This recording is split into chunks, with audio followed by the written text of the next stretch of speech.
Hello दोस्तों, कैसे हैं आप सब। हमारी कहानियां देखने के लिए हमारे चैनल को सब्सक्राइब कीजिए और हाँ, बेल आइकॉन पर क्लिक करना मत भूलिएगा। दोपहर का समय था। चमेली की अभी आंख लगी ही थी कि दरवाजे पर उसे जोर जोर से दस्तक की आवाज सुनाई दी। इस समय कौन आया होगा? अभी तो सभी खेत में रहते हैं, कहीं फिर से वही तो नहीं है। उसने दरवाजा खोला। दरवाजे पर चमेली के जेठ जी आनंद सिंह खड़े थे। उसने जल्दी से पल्लू अपने सिर पर रखा और घर के अंदर जाने लगी तो आनंद सिंह ने उसे टोकते हुए कहा, बहुत देर कर दी दरवाजा खोलने में। आनंद सिंह ने जैसे ही ये बात बोली, उसके मुंह से शराब की दुर्गंध निकलकर चमेली के नाक से टकराई। चमेली ने साड़ी के पल्लू से अपनी नाक बंद की और आनंद सिंह के सवाल का जवाब देते हुए उसने कहा, जी वो आंख लग गई थी तो सो गई थी। अरे हमारे रहते हुए अकेली सो गई, बहुत नाइंसाफी है ये कहकर शराब के नशे में धुत आनंद सिंह ने चमेली का हाथ पकड़ लिया और उसे अपनी ओर खींच लिया। ये आप क्या कर रहे हैं? अरे छोड़ने के लिए थोड़े ही पकड़ा है तुझे, प्यार करने के लिए पकड़ा है। छोड़िए मुझे। ये कहकर आनंद सिंह ने चमेली को गले लगाने की कोशिश की, लेकिन चमेली ने एक जोरदार चाटा अपने जेठ के मुंह पर मार दिया। आनंद सिंह का चेहरा उस झन्नाटेदार थप्पड़ से लाल हो गया। नशा और गुस्सा दोनों उस पर हावी हो गया। तुमने मुझे थप्पड़ मारा? मुझे? तुम्हारी इतनी हिम्मत? रुक, मैं तुझे अभी बताता हूँ। ये कहकर उसने भी एक जोरदार तमाचा चमेली को मार दिया। चमेली दूर जा गिरी। उसका सिर दीवार से लगा और उससे खून बहने लगा। उसी समय चमेली का पति हेत सिंह वहां आ गया। उसने चमेली को नीचे गिरा देखा और उसके पास आया और उसके सामने उछलते हुए बच्चे की तरह कहने लगा, चमेली गिर गई, चमेली गिर गई, चमेली गिर गई। चमेली उसकी ओर देख ही रही थी कि आनंद सिंह उसके पास आया और हेत सिंह को भी जोरदार चाटा खींचकर मारा और कहा, अबे हट बे मंदबुद्धि, यहाँ से चल जा, खेतों में जा। आनंद सिंह के जोरदार चाटा मारने से हेत सिंह भी नीचे गिर पड़ा। उसके भी सिर में चोट लगी और खून बहने लगा। तब चमेली ने अपनी साड़ी का पल्लू फाड़ा और उसके सिर पर बांधने लगी। तुम बहुत अच्छी हो चमेली, बहुत ही अच्छी। ये सब लोग गंदे हैं, मुझे हमेशा मारते रहते हैं। उसकी बातों को सुनकर आनंद सिंह का पारा एक बार फिर से चढ़ गया। उसने एक बार फिर हेत सिंह का गिरेबान पकड़ लिया और उससे कहा, तेरे बहुत पर निकल आए बे। पिछली बार की हम भाइयों की मार भूल गया क्या तू? रुक, आज मोहन को आने दे, फिर हम दोनों भाई तुम्हें बताते हैं। ये कहकर आनंद सिंह ने फिर से हेत सिंह पर हाथ उठाने की कोशिश की, लेकिन इस बार चमेली ने उसका हाथ पकड़ लिया और कहा, जेठ जी, हर चीज की एक सीमा होती है, उस सीमा को मत तोड़िए। कोई आपका लिहाज कर रहा है, इसका मतलब ये नहीं कि आप उसके साथ कैसा भी व्यवहार करें। तू ज्यादा चबड़ मत कर और मुझे मत सिखा कि मुझे क्या करना है क्या नहीं। इस घर में मेरा राज चलता है। तुझे महीने भर नहीं हुआ इस घर में आए हुए और एक तो तूने मुझ पर हाथ उठाया और दूसरा मुझे ज्ञान दे रही है। चमेली बहुत ही गरीब घर की लड़की थी। जब वो 8 साल की थी तभी उसके पिता की मृत्यु हो गई थी। उसकी माँ सुनीता देवी ने दूसरे के खेतों में काम कर किसी तरह उसे पाला था। चमेली 24 साल की हो गई थी, लेकिन पैसों के अभाव में उसकी शादी नहीं हो रही थी। चमेली की माँ इसी चिंता में घुली जा रही थी। क्या माँ, तुम भी ना? तुम्हें मेरी जरा भी फिक्र नहीं है।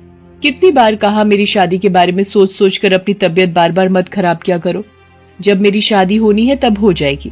कैसे होगी चमेली, कैसे? मेरे पास ना तो पैसे हैं और न ही किसी ऐसे लड़के का पता जो बिना किसी दहेज के तुमसे शादी कर ले। लेकिन कुछ दिनों के बाद चमेली के दूर के मामा जब हेत सिंह का रिश्ता चमेली के लिए लेकर आए तो उसकी माँ सुनीता को अपने कानों पर विश्वास ही नहीं हुआ। अरे हाँ भाई हाँ, कितनी बार तुम्हें एक ही बात कहूँ सुनीता, लड़के वालों को एक भी पैसा नहीं चाहिए। वो बहुत ही अच्छे लोग हैं, बस उन्हें एक सुंदर सी घरेलू लड़की चाहिए। चमेली की शादी हेत सिंह से हो गई, लेकिन सुहाग रात के दिन ही उसे समझ आ गया कि उसका पति हेत सिंह मंदबुद्धि है। सुहाग रात के दिन की ही बात है। आधी रात के बाद उसका जेठ आनंद सिंह उसके कमरे में शराब के नशे में जबरदस्ती घुस आया था। जेठ जी, आप और यहाँ? देख चमेली, हेत सिंह है मंदबुद्धि। वो तुझे वो प्यार नहीं दे पाएगा जो मैं दूंगा। इसलिए समझदारी इसी में है कि तू मंदबुद्धि मत बन और मेरा प्यार समेट ले। और हाँ, मैं तुम्हें गारंटी देता हूँ इस घर में तुम्हें प्यार की कोई कमी नहीं होने दूंगा। ये कहकर आनंद सिंह ने उसे अपनी बाहों में भरने की कोशिश की, लेकिन चमेली ने आनंद सिंह को जोर का धक्का दिया और घर के बाहर भाग गई। पूरी रात वो घर के पीछे छिपी रही।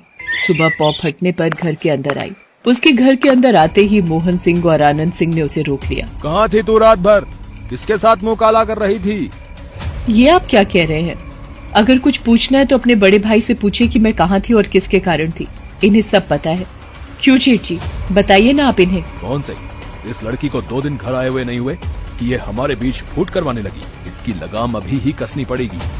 कल को ऐसा ना हो कि ये बात से बाहर हो जाए।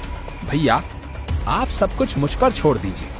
मुझे पता है कि ऐसी घोड़ी को कैसे लगाम लगाया जाता है। मैं तो चला खेत पर।